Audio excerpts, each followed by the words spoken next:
тази инсталация, която всъщност е и перформанс арт и се казва от 15 до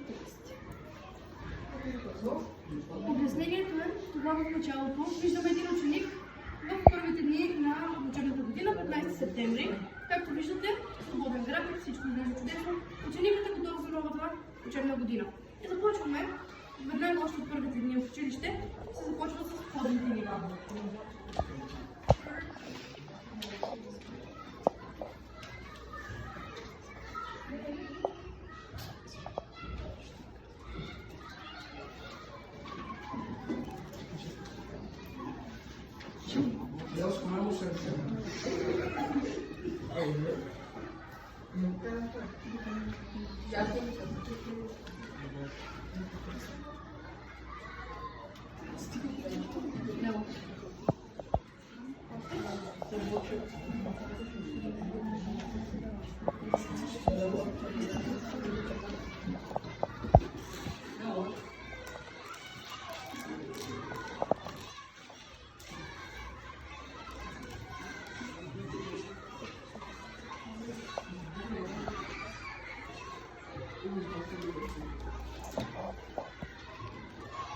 Важно с всяко входно ниво, абсолютно всеки предмет, графиката на ученика започва да се напълва.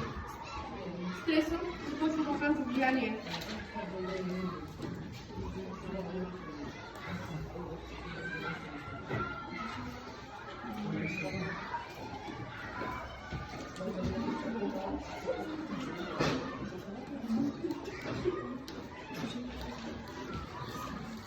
Още дори не е края на октомври, а забелязваме, че с всичките входни нива графикът започва много да се пълни, ученикът има много неща да мисли.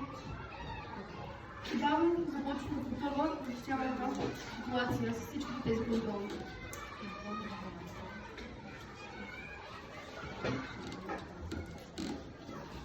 Стигнаме към вече е минало началото на учебната година и пристъпваме бавно към средата.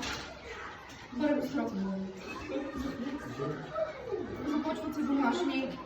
Учиш по абсолютно всички предмети. Всеки ден има изпитвания, писмени работи, устно изпитване, презентации, проекти. И още дори не е краят на първия срок. Има контролни, математика, български, история, биология. Просто го кажете и ще има 10.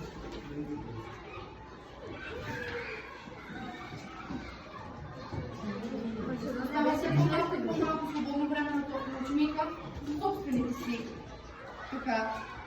хобита, лично време, пространство. Такова нещо вече започва да не може дори да се забелязва. Стресът се натрупва, а контролните продължават да се леят всяка седмица, всеки месец, всеки срок, всяка учебна година, 12 години след това и университет.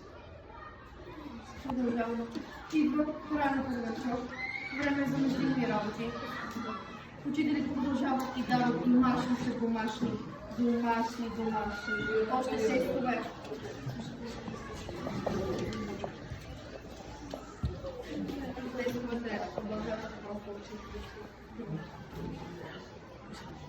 Майя ти трябва да ми идва много.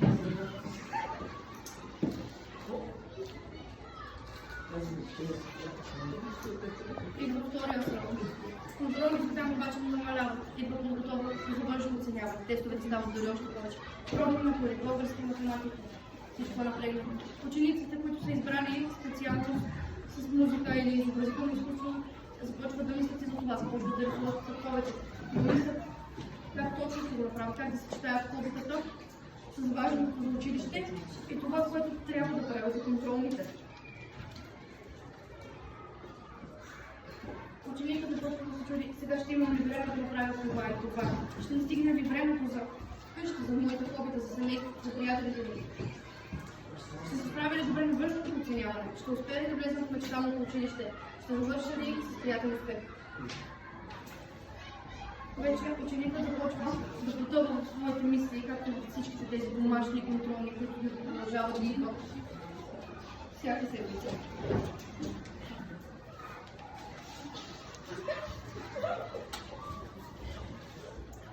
Те не намаляват. Идват през държавно външното оценяване.